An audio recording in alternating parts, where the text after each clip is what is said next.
In this video, we're going to show you how USG ceiling Technix can generate custom specifications for your project.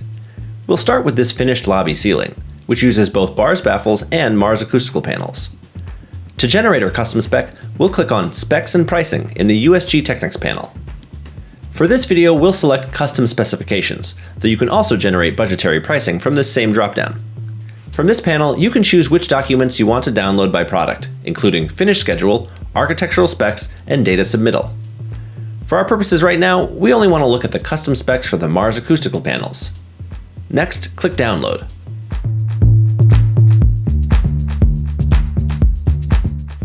And voila, we have our custom specifications just like that.